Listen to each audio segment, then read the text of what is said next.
The JSON replace function replaces an existing value at a given reference. JSON string is a string representation of the JSON document.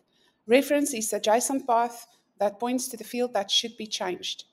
Value is the new value to be set in a specified JSON path. This function is only available in Turbo Integrator. In this example, I will be changing the port value in a JSON document by using the JSON replace.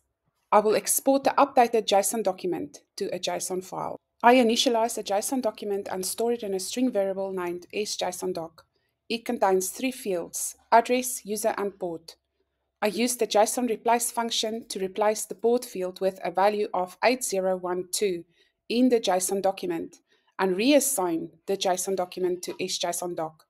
Finally, the variable sjsondoc is exported to a file named tm1params.json. Let's run the process and then view the JSON file.